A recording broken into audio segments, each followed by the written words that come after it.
अभी हमने gross total income वाला पार्ट कंप्लीट कर लिया था। अभी हम नेक्स्ट पार्ट के ऊपर आ जाते हैं, टोटल डिडक्शंस। तो डिडक्शन वाले कॉलम को हम इस ऑप्शन को अगर ओपन करते हैं तो हमारे सामने इस तरीके से एक पेज ओपन हो जाएगा। वहाँ पर हमें कुछ अमाउंट्स है उनको सिलेक्ट कर लेना है, और चाहें तो इसको एक बार स्किप भी कर सकते हैं। तो यहाँ से हमें सबसे पहले स्किप ही कर देना है, तो हम इसको स्किप कर देते हैं।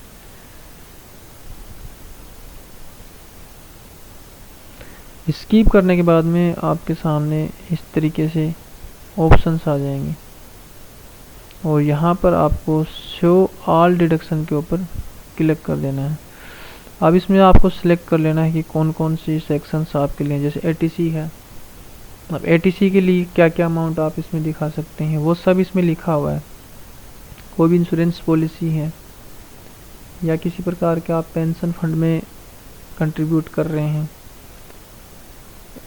और किसी प्रकार की ट्यूशन फीस हो गई, प्रोविडेंट फंड हो गई, कुछ subscription to certain equity shares, debentures, ये सब हैं। और इसके ऊपर क्लियरली वीडियो मैंने बना रखे हैं, आप देख सकते हैं।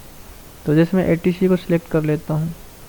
एटीसी को सिलेक्ट करने के बाद में यहाँ पे मेरे को ऐड करना है। ऐड करने के बाद में यहाँ पे मेरे को अमाउंट डालना है। सबसे पहले 16 फॉर्म को भी देख लेना है। 16 फॉर्म के अंदर एटीसी में क्या क्या अमाउंट है। अभी इसमें आप देख सकते हैं एटीसी के अंदर मेरा एक अमाउंट है 68454 का। ये एटीसी की है सब, ये सब ट्यूशन फीस तक यही है। फिर 720 का है, एक 39188 का है। इन सब को टोटल कर लेना है, ठीक है। अब जैसे इसमें मैंने ट्यूशन फीस का नहीं दिखाया, वो भी मेरे लिए है, ठीक है। इसके बाद में LIC मेरी कंप्लीट हो गई है। कुछ डिवेंचर्स शेयर जो होते हैं वो अगर आपने ले रखे हैं, क्योंकि हम काफ़ी बार क्या करते हैं 16 फॉर्म में अपडेट नहीं करवा पाते हैं, भूलपूर्वक मान सकते हैं, या हम डॉक्यूमेंट सबमिट नहीं कर पाते हैं। लेकिन जब भी आप ITR फिल करते हैं तो उस अमाउंट को आप दिखा सकते हैं, उसमें किसी प्रकार की प्रॉब्लम नहीं है। और ATC के अंदर आपको मैक्सिमम जो आपको छूट है वो 1.5 लाख तक मिलती है। 1.5 लाख से ऊपर का कितना भी अमाउंट डालिए, चाहे 1,65,000 का डालिए, 2 लाख का, लेकिन आपको 1.5 लाख रुपए का ही, 1,50,000 का ही आपको एग्जाम्पशन या जो भी डिस्काउंट छूट है टैक्सेबल इनकम, तो वो उसके ऊपर छूट मिलती है। तो इस प्रकार से हम जो ये अमाउंट है इसको हमें ऐड कर लेना है। ऐड करने के लिए हमें इसमें इसको 68454 प्लस 720 प्लस 39188, इसको मैंने ऐड कर लिया। तो टोटल अमाउंट हो रहा है 1,08,362 रुपीज़ का हो रहा है।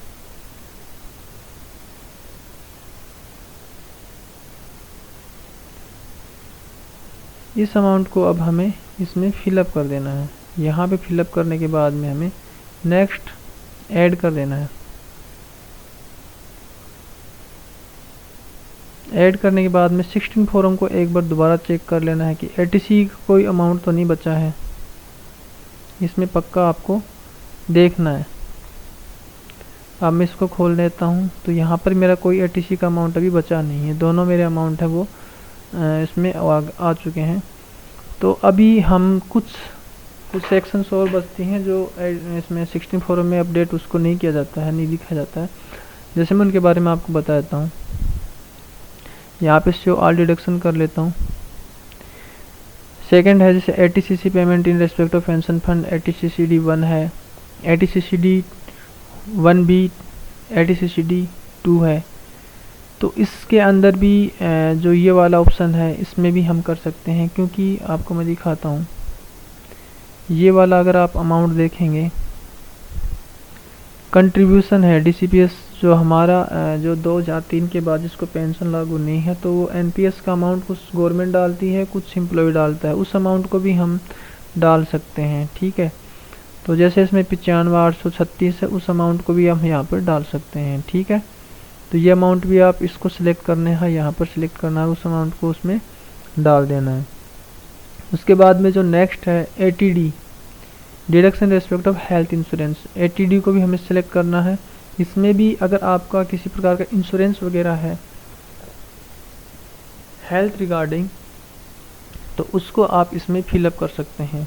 प्लस आपको मैं बता दूं कि 5,000 रुपये का जो आपको हेल्थ चेकअप के नाम से आपको एग्जाम्प्ट होते हैं, इसका किसी प्रकार का डॉक्यूमेंट डिपार्टमेंट को रिक्वायर नहीं होती है, आप उस अमाउंट को डाल सकते हैं। तो मैं इस एटीडी को सिलेक्ट कर लिया हूँ और यहाँ पर इसको मैं ऐड कर लिया हूँ। ऐड करने के बाद में यहाँ पे हमारे पास ऑप्शन आ रहे हैं, इसको मैं यस करता हूँ, ठीक है। और यहाँ पे मैं यस करने से ये सिलेक्ट नहीं हो पा रहा, तो इसको हम यहाँ पर नो कर देंगे और यहाँ पर उसका अमाउंट डाल देंगे जो 5,000 रुपये है। प्रिवेंटिव हेल्थ चेकअप वाले कॉलम में डाल देंगे। इसके बाद में नीचे आना है, ऐड कर देना है इसको।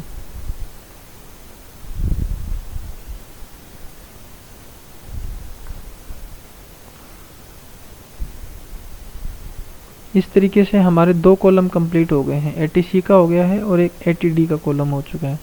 दोबारा से हम सी आर डिडक्शन को सिलेक्ट कर लेते हैं और नीचे देखते हैं एटीसी ये यहाँ तक हमने कर लिया था। एटीडीडी का भी है, इसमें भी अगर आपने किसी प्रकार का एक्सपेंडिचर या मतलब खर्च किया है जो डिसेबल पर्सन है उनके लिए। एटीडीडी बी, अगर इस प्रकार की कोई बीमारी होती है, जो स्पेसिफिक बीमारी होती है, जिनका कोई लाइलाज बीमारियां जो होती हैं, वो इसको सिलेक्ट करना है और जो भी आपकी बिल हैं वो अमाउंट इसमें डाल देना है और जो जितना डिस्काउंट है उसके अंदर आपको सेव हो जाएगा। उसके बाद में है eighty E, interest on loan taken for higher education.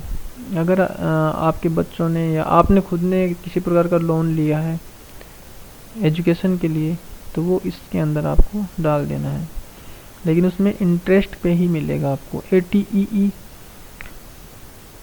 ये हाउस प्रॉपर्टी वाला ऑप्शन आ जाता है यहाँ पर।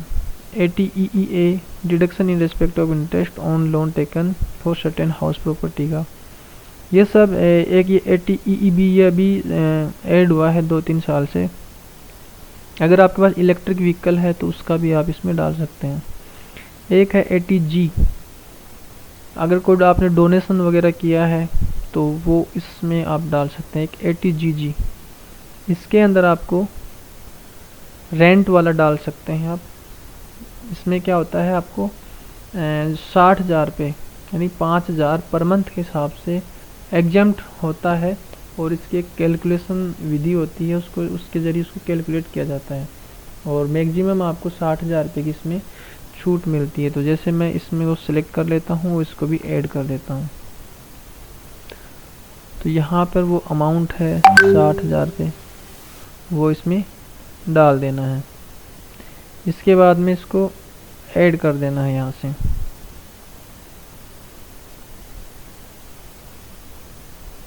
ठीक है, तो हमारे 3 कॉलम कंप्लीट हो गए। फिर दोबारा से इसमें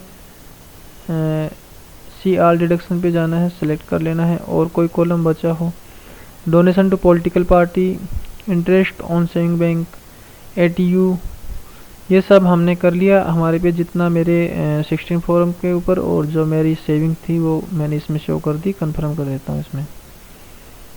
इस तरीके से हमारे कॉलम हैं वो personal information, gross total, total deduction, हमारे 3 कॉलम कंप्लीट हो गए हैं। अभी नेक्स्ट पार्ट में